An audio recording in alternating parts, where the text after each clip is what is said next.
Hello, my fellow YouTubers. This is Roy back again. I'm going to give a shout out to my boy Angel, and thank you so much for opening up my channel to your area. I really do appreciate it. I'm getting a lot of emails and questions, and I love it. Um, Here's a little behind the scenes, guys. Normally I don't video these parts. I am right now. What am I doing? I'm troubleshooting this wheel. This is the gyroscope that I'm working on. And right here, the magnet is a 1 inch square cube, number 52 neodymium. It is stuck to my core here. I was just turning the wheel and I went to push the bottom of these up. I have them real tight, but I have them adjustable, which is part of my kind of everything has to have be variable. It's kind of how I build. So you have to be able to vary things. So the distance from the core to the magnet would involve how much induction you're going to impose on the system, and that right there, I was moving it upward a little bit and it's over. So I'm going to go ahead and get this apart and get the wheel turned. Got my command center going here. 4 more little tubes. Nothing little about them. Guys are crazy powerful. You see, I had 2 of them stuck together. You see me trying to get them apart. What's going on? Dave in the house. All right, let me go ahead and beat down on this. I'm going to get this apart somehow.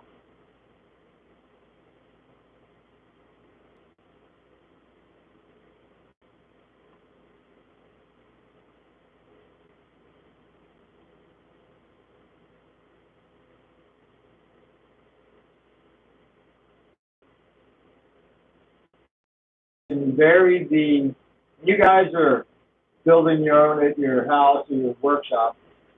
Try to make everything variable. What I mean by that is that the distance between this iron and this magnet will have a certain pull strength. The closer they are, the stronger that pull is. So they call that induction. So when this wheel, if I wanted this wheel to turn, and I only have 1 coil set up here now, I have to overcome this induction. A couple ways of doing it. One is put this in motion. And when you put this in motion, you'll get it to overcome the induction. So when you go to design your systems, you'll learn through the process that you can make this taunter or closer. And look how close I am now. That is 1/4 inch, maybe 3/8.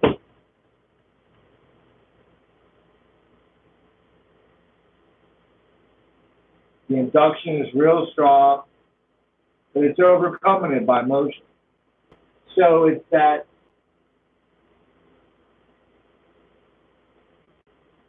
gap that you leave there needs to be variable. For starters. Let me see. Let's see if I can turn this one on.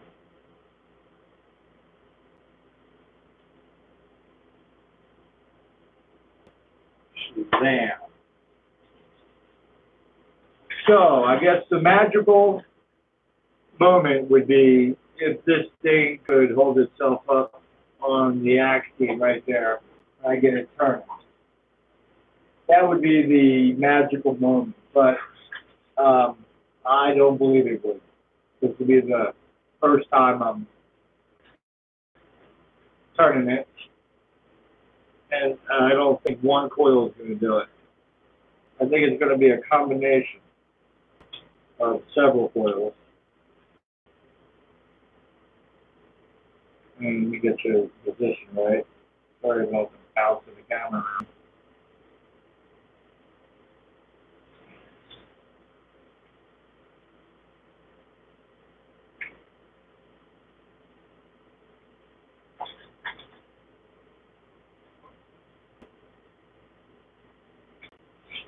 So it already wants to take this shaft and turn itself.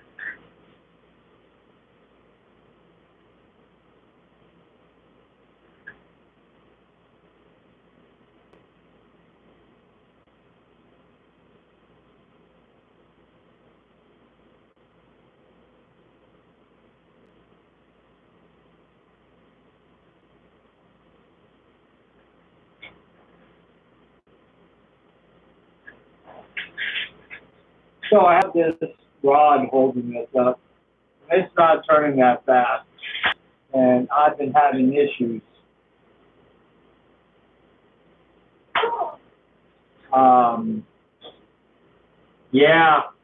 Yeah, we are, guys. Yeah. Let's just say this. We're going to bring our good old fellow Lakeweight, and we're going to bring some of his works in here. I like how he got into gyroscopes and trying to levitate trains or elevate trains electromagnetically. So, yeah. Let me do something. I'm going to put you guys down. What's going on, Anthony, in the house?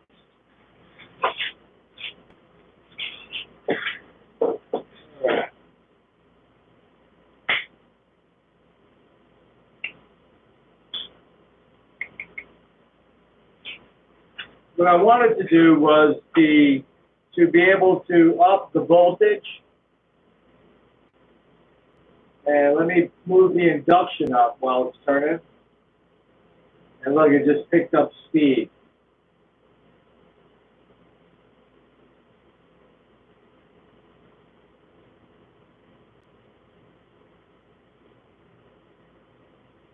So having the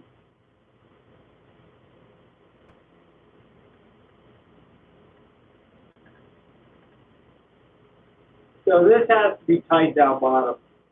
Right now it's not that tight.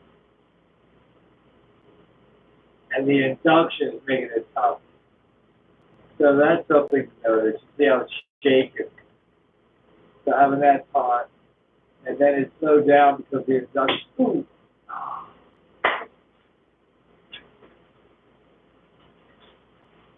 Behind the scenes. Only you guys get to see this. So what I wanted to do was up the voltage. I had been experimenting with this, but I can't get this to work. Burns out the transistors. And I know why, but I was trying to cheat a little bit and go down in wire, but it brought up the current. So too much current for the transistor for the wire that it's doing.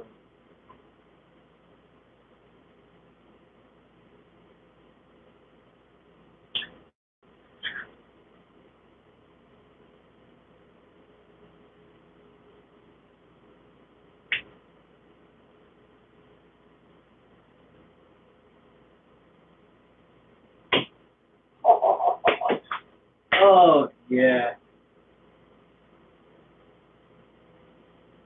So I put another shim in it, and that'll tighten it up. Doesn't like being moved.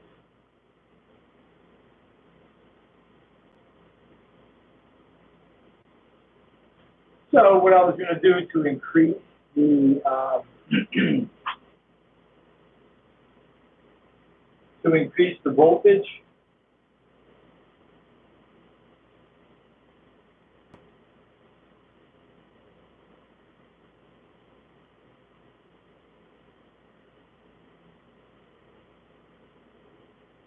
So to increase the voltage, I want to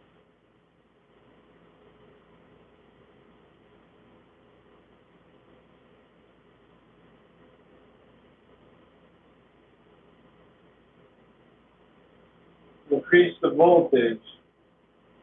I wanted to use a resistance of some sort to step up the voltage. The only reason we have to step up the voltage is because of the windings. So these windings here work really good with 24 to 25 volts. Right now I'm just pushing 12 in there. So in order to do that, I guess what I'm going to do is I'm going to cheat a little bit. I got this resistance wire up there. And you guys, you can find this in dryers, like your house dryers. Resistor wire, you can find it in a blow dryer. You can buy it online. That's, I believe, I think it was 100 feet, but I don't think that's 100 feet there. I got it all coiled up. Take a little dowel stick, wooden dowel, and just wrap it around the dowel stick like you're building a Tesla coil, and then go ahead and pull the stick out, and you get it like this. So the way this is set up here is from the bottom to the top is 5 ohms. So you got 5, 10, 15, 20, 25, 30, 35, 40, 45, 50, 55, 60, 65, 70, 75 ohms from end to start. So I'm going to use that. That's what I mean I'm cheating. I'm not going to sit here and figure out what resistor I need. But I can make it variable right there. That's what I like, variable. So right here, what we're going to do is a little test. And what we're going to do is we're going to put 24 volts, all right, from over here to this. And we'll put the voltmeter on it, and we'll check and see how far down the chain do we need to see what each 5 ohms does to the voltage, right? So let me set you up here. Let me get you angled up.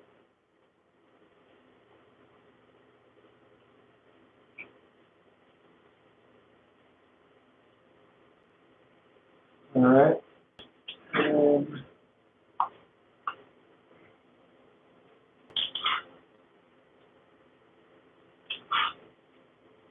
voltmeter, can you guys see what you're doing now? Get that to the tank here. Get some wire.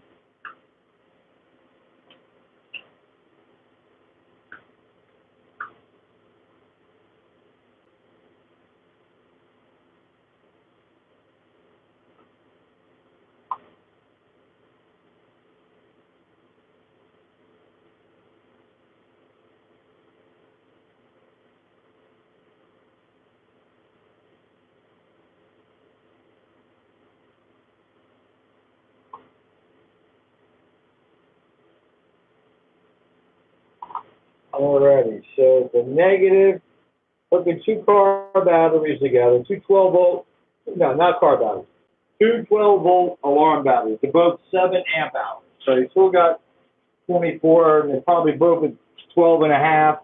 You got 25 volts. So we'll put the negative at the start. You guys can see that, right? Yeah. Negative at the start of the battery. Now I'm going to come off to positive.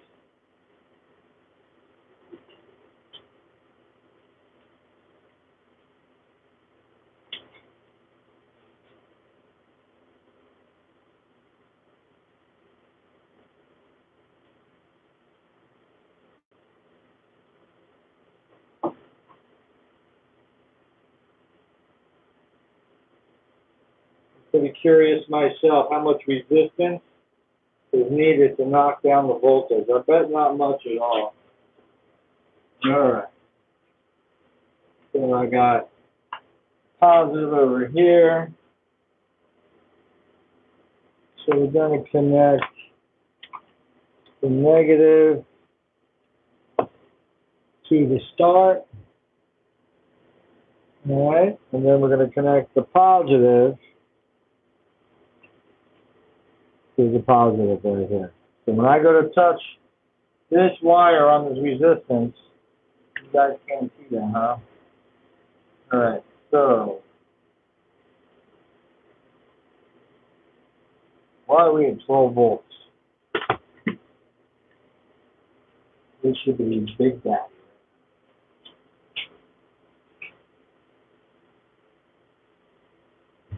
Maybe we go to 12 battery. Okay.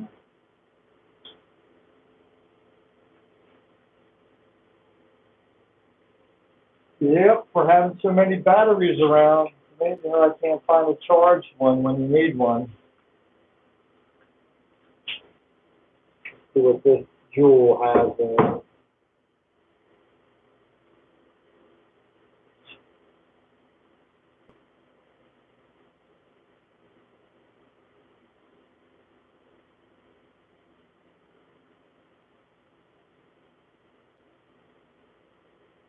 Yeah, should be a different story now. There we go. So we're at 25.2 volts. How are we going to do this? I can't hold this thing. Let me put this in it. Can you guys see that? Oh yeah, 25 volts. Now let's go ahead and how are we going to do this? So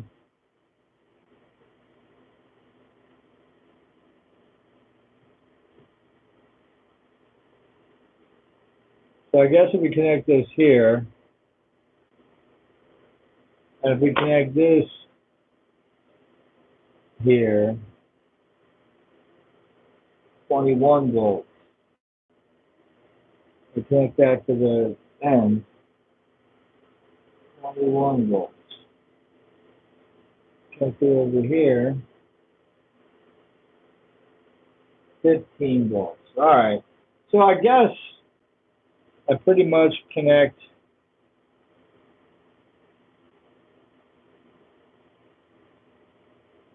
I would assume that I connect it to the end, but I can't reach there, so I'm going to connect it right here.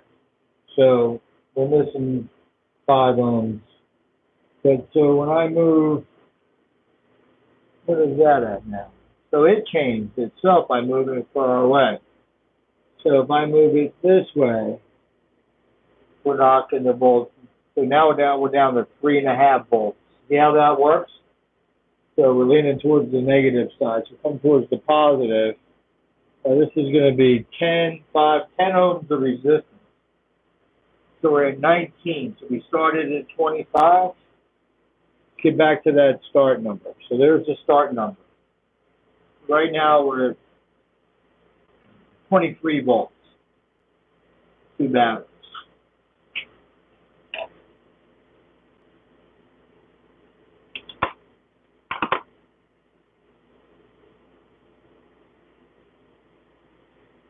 Um,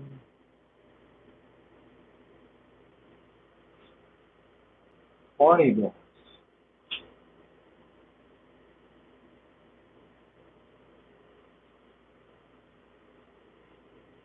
Still at 20 volts.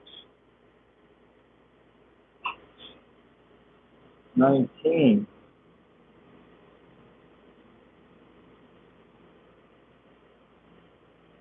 16. So I'm going to try 16 volts now into here. So what I'll do now is I know where to tap into this.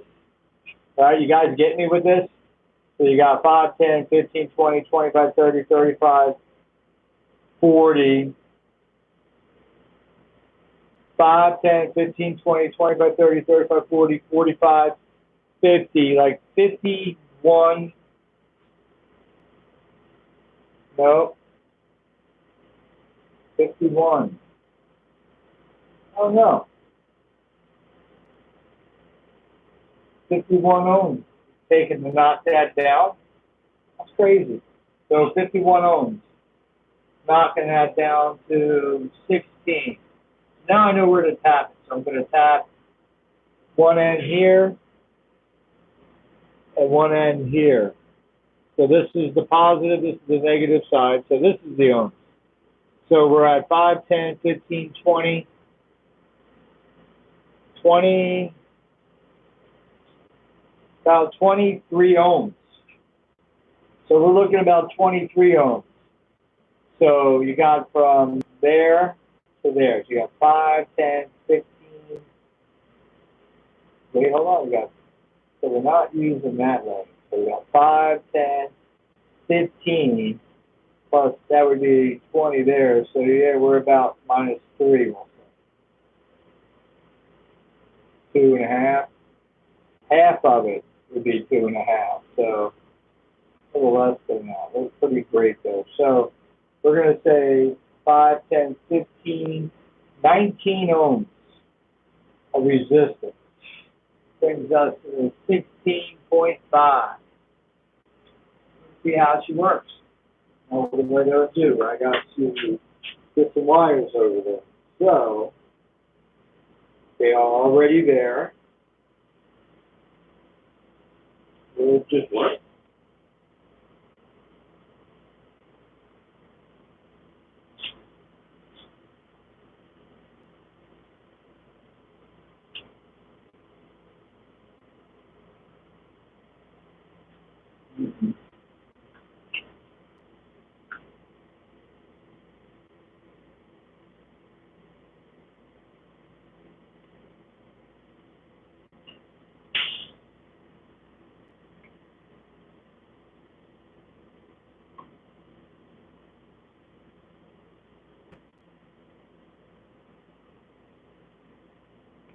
I believe that's where my connection goes.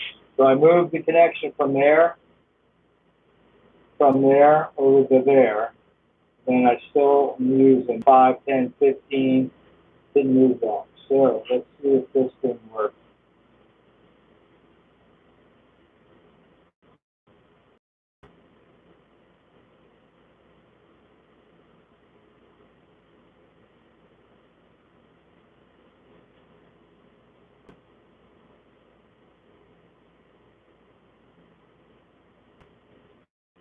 No.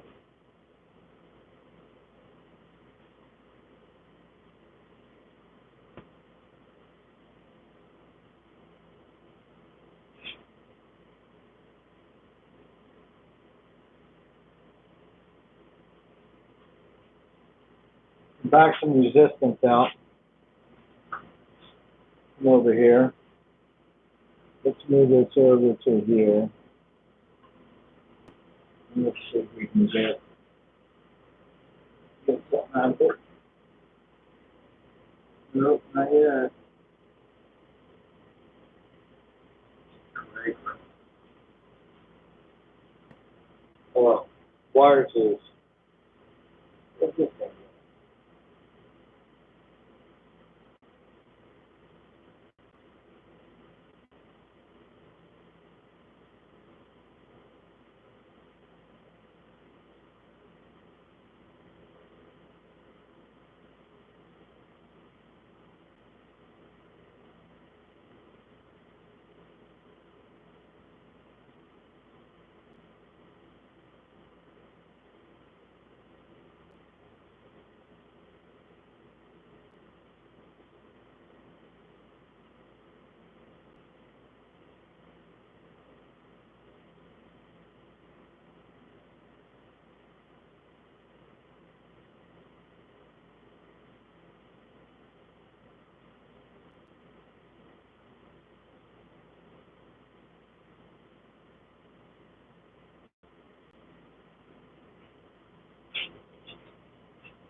Yeah.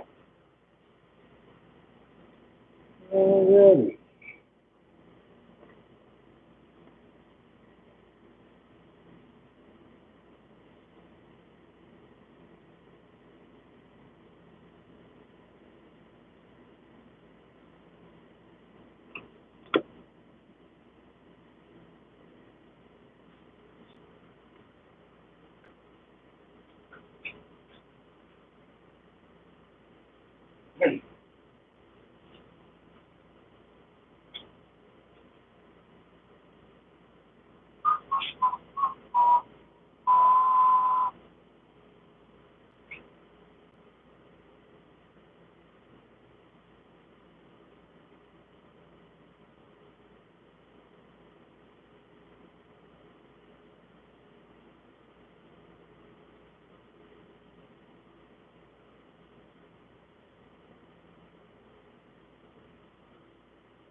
Not easy in the garage being a crafter.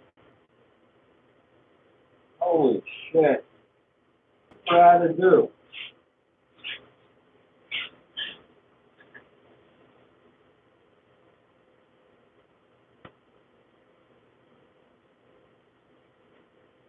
So I'm gonna adjust the voltage.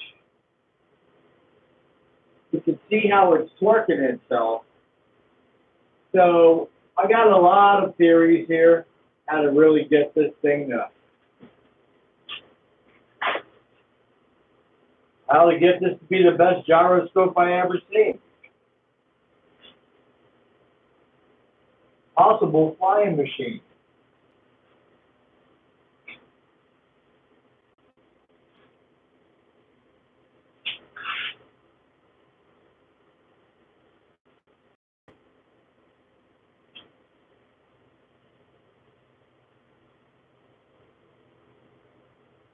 Running sluggish. Because that's just it needs more volts.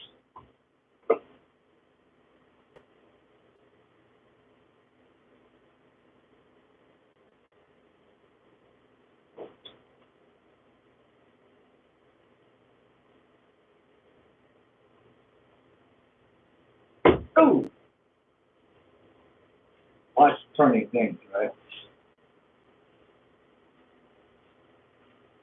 Scared me more than anything. So, yeah, just plugging away in the shop in between working and doing family stuff. And this is the oops behind the scenes here.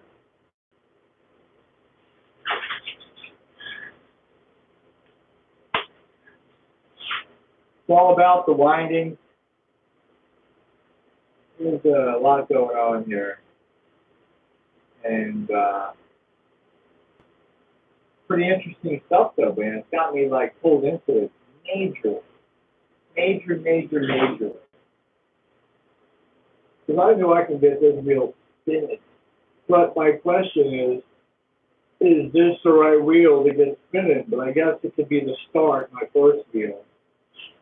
Because I'm kind of really digging into turning this weight with high speed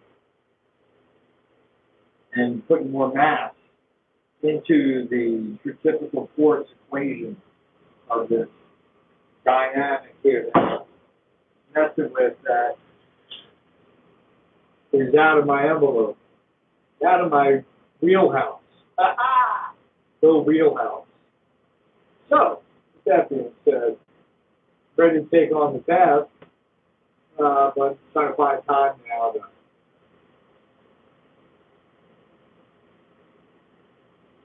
work through this one. Because this, I figure I knock it down, meaning this is going to turn into this.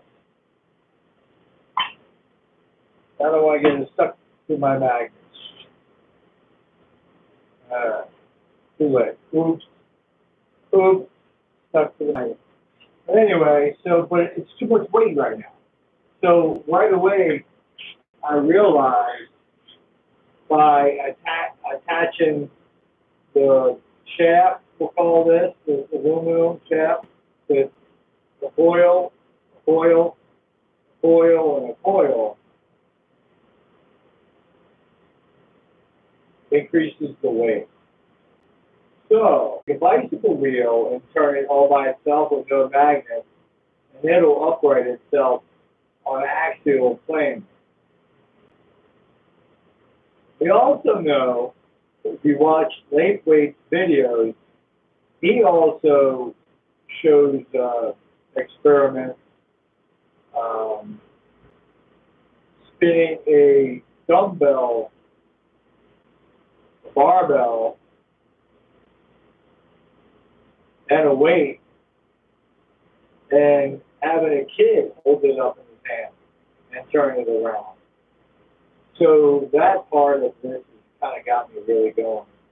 So that's where I think the weight becomes a little bit more important. but we'll find out.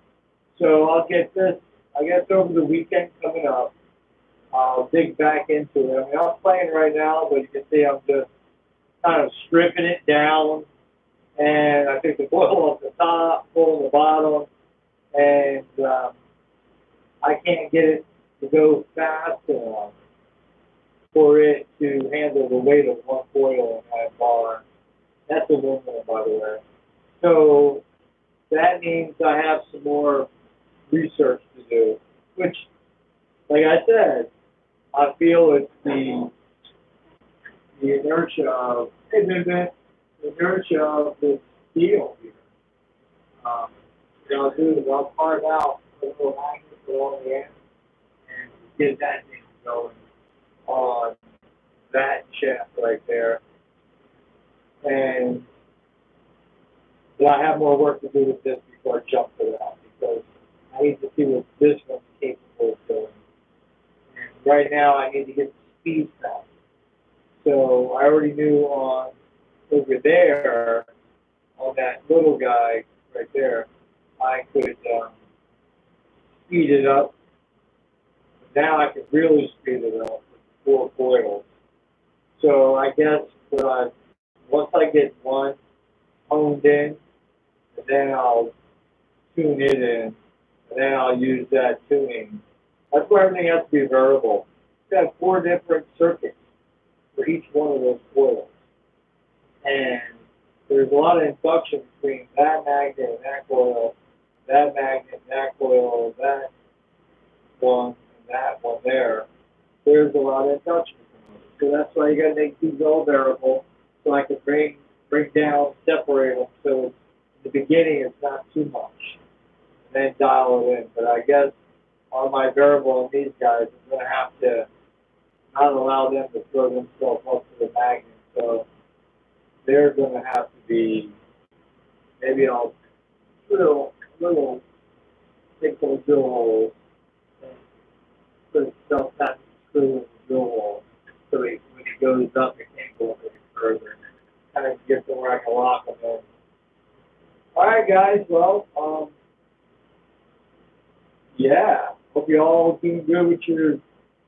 Hope everybody's healthy and safe, and hope you're doing good with your experiments. And if you have any questions, feel free to email me at vinnysaintvincent@aol.com, and we'll chat.